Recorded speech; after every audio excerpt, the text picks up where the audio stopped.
šiuos metus kartu gilinamės į Lietuvos jaunimo dienų temą. Jūs aš draugais vadinu. Kas yra tas, kuris save pavadino mūsų draugu? Koks jis tas draugas? Ir svarbiausia, koks mano santykis su juo? Šiandien kalbėsim ir bandysim pažinti draugą, kuris patarnauja. Mėginsim apibūdinti ir suprasti meilę, kuri yra veikli. Turbūt pats geriausias veiklios meilės pavyzdys yra mama. Kiekvienas pagalvokime apie savo mamą. Mamą, kuri pasiruošusi mesti visus savo darbus, kad galėtų nušluostyti savo vaikui ašaras, kad galėtų jį paguosti, kad galėtų sutvarstyti jo žaizdas. Mama, kuri patarnauja, kai sergu, kuriai skauda, kai skauda man ir kuri džiaugiasi mano laimę. Gyvenime būna įvairių situacijų, kai patiriu, jog man neužtenka paties savęs.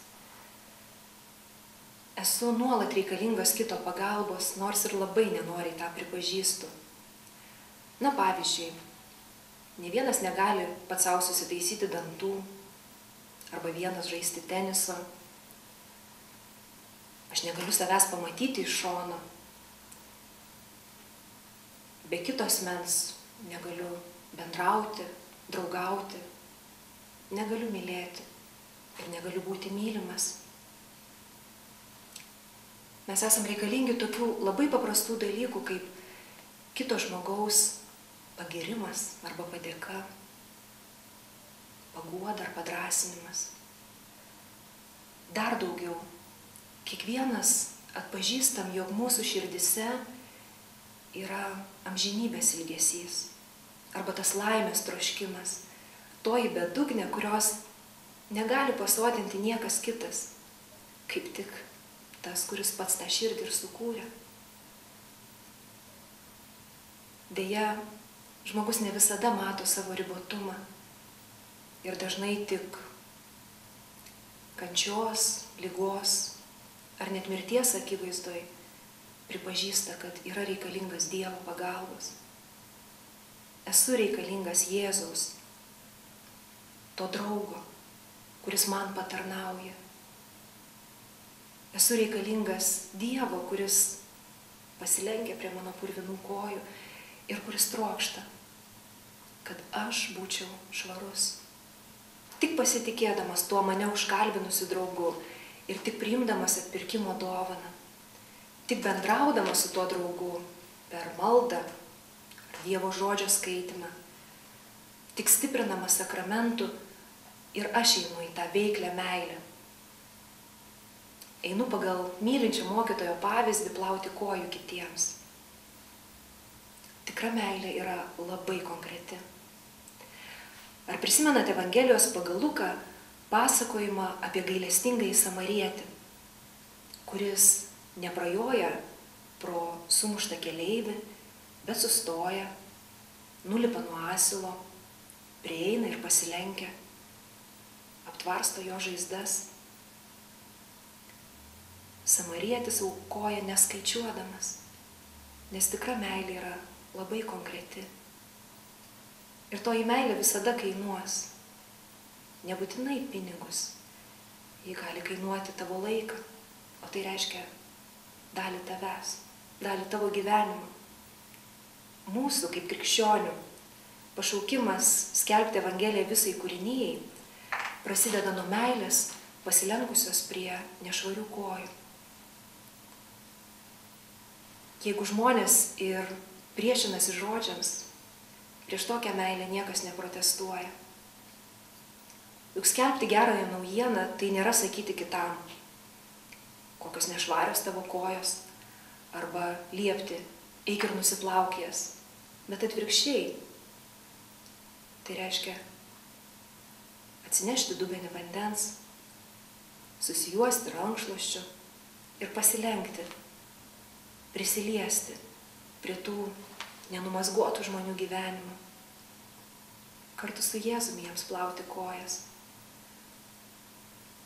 Mazgoti kojas kitam iš esmės reiškia išsižadėti savęs, išsižadėti savo aš, nusilenkti ir prisiliesti iš labai labai arti. Turbūt ne vienas esam patyrę, kaip kokios nors kelionės ar žygio metu, gal susidūrus su įvairiais gyvenimo sunkumais, patiriam, kaip dar maža mumise yra tos meilės. Bet Evangelija pagal Luką pasakoja ir kitą istoriją. Istorija apie dvi seseris – Mariją ir Mortą. Marija, kuri sėdėjo prie Jėzaus kojų ir klausėsi jo žodžio, ir Morta, kuri buvo susirūpinusi visokių patarnavimų viešpačiui.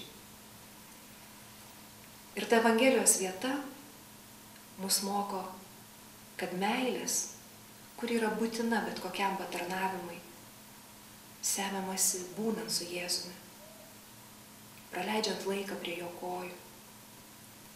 Ir tam kiekvieną dieną reikės vis didesnės drąsos. Reikės drąsos, kad peržengtum savo ribas, kad vis daugiau galėtum kažką padaryti dėl savo artimo. Juk tarnaujanti meilė neturi ribų.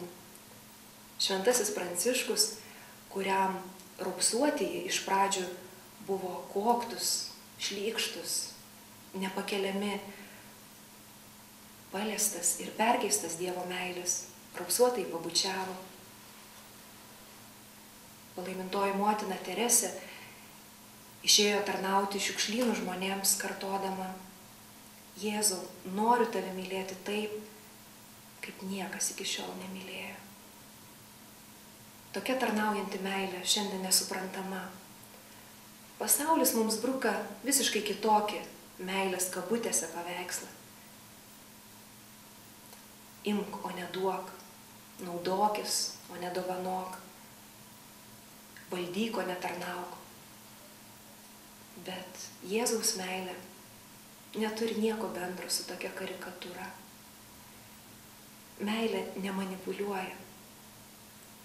Meilė rūpi kitas asmuo. Meilė nesinaudoja kitu. Meilė neskaičiuoja. Ji visada žvelgia toliau. Meilė dovanoja visą save. Tokia yra Jėzaus meilė ant kryžiaus. Meilė iki galo.